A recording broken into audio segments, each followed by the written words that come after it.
ఓం శ్రీ గురుభ్యో నమ. ఓం శ్రీ మాత్రే నమ. సో మనం ఇప్పుడు మిథున రాశి వారి యొక్క ఫిబ్రవరి మాస ఫలితాల గురించి తెలుసుకునేటువంటి ప్రయత్నం చేద్దామండి. మీరు కార్యకలాపాల్లో ఎక్కువ సమయం అనేటువంటిది గడపవలసినటువంటి అవసరం వస్తుంది. సోషల్ మీడియాలో అలానే ఈ కామర్స్ వెబ్సైట్స్ ద్వారా వ్యాపారం చేసేటువంటి వాళ్ళు ఎవరైతే ఉన్నారో వాళ్ళకి ఈ నెల చాలా అద్భుతంగా లాభిస్తుందండి. ఈ నెలలో మీకు ఈ గృహ జీవితం ఏదైతే మీ యొక్క ఫ్యామిలీ లైఫ్ ఉంటుందో ఈ ఫ్యామిలీ లైఫ్ కూడా చాలా బాగుంటుంది.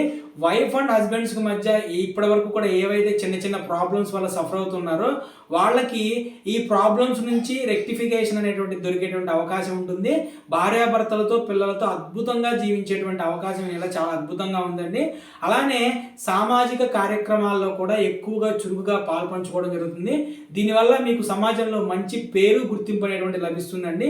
ఫిబ్రవరి 11 తర్వాత మీకు బుధుడు సూర్యుడు శుభ ప్రభావం వల్ల రాజకీయాలకు సంబంధించినటువంటి వ్యక్తులు అలానే ఉన్నత స్థానాలకు వెళ్ళేటువంటి అవకాశాలు కూడా మనకు కనిపిస్తున్నాయండి. ఉన్నత విద్య కోసం బయటకు వెళ్ళాలనుకునే వారికి ఈ మాసం చాలా బాగుంటుంది. కాబట్టి ఎవరైతే వీసా ప్రయత్నాల్లో ఉన్నారో ఆ వీసా ప్రయత్నాలు అనేటువంటివి చాలా ఫాస్ట్గా చేసుకుంటా ఉంటే ఈ మంత్ అనేటువంటి చాలా బాగుండేటువంటి అవకాశం అనుకూలించేటువంటి అవకాశం కనిపిస్తుందండి. అలానే ఆదాయాన్ని పెంచుకునేటువంటి మార్గాలను కూడా పరిశీలించేటువంటి ప్రయత్నం చేయండి. ఎందుకంటే ఆదాయాలు అనేటువంటివి పెంచుకునేటువంటి మార్గాలు పరిశీలించుకోవాలంటే కనుక దాని అర్థం ఏంటంటే రాబోయేటువంటి రోజుల్లో ఖర్చు అనేటువంటివి పెరిగేటువంటి పరిస్థితులు కనిపిస్తున్నాయండి. అంటే ఖర్చు అంటే నెగిటివే కాదండి, మీరు పాజిటివ్గా కూడా అనుకోవచ్చు. వాహన యోగం లేని వారికి వాహన యోగం తీసుకోవటం, గృహయోగం లేని వారికి గృహయోగం తీసుకోవటం, లేదంటే ప్రయాణాల కోసం లగ్జరీగా ఖర్చు పెట్టడం, ఇవన్నీ కూడా ఖర్చుల కిందకే వస్తాయండి. కాబట్టి ఆ ఖర్చులు ఉంటున్నాయి కాబట్టి మీకు ఏవైతే వేరే ఖర్చులకి అధిగమించడం కోసం సంపాదన మార్గాలు అనేటువంటివి చూసుకోమని చెప్తున్నాను.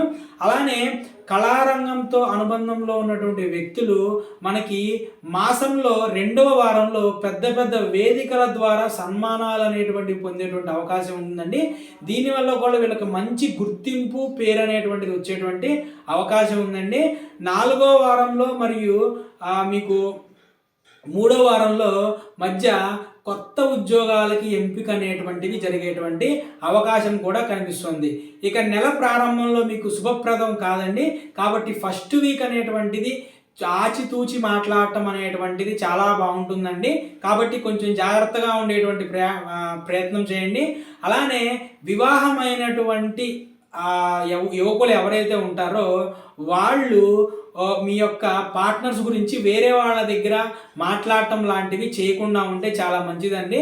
అలానే మీ యొక్క సహోద్యోగులు ఎవరైతే ఉంటారో లేదంటే మీ యొక్క పార్ట్నర్స్ కానివ్వండి, బిజినెస్ పార్ట్నర్స్ అండి, వాళ్ళని గుడ్డిగా నమ్మవద్దు.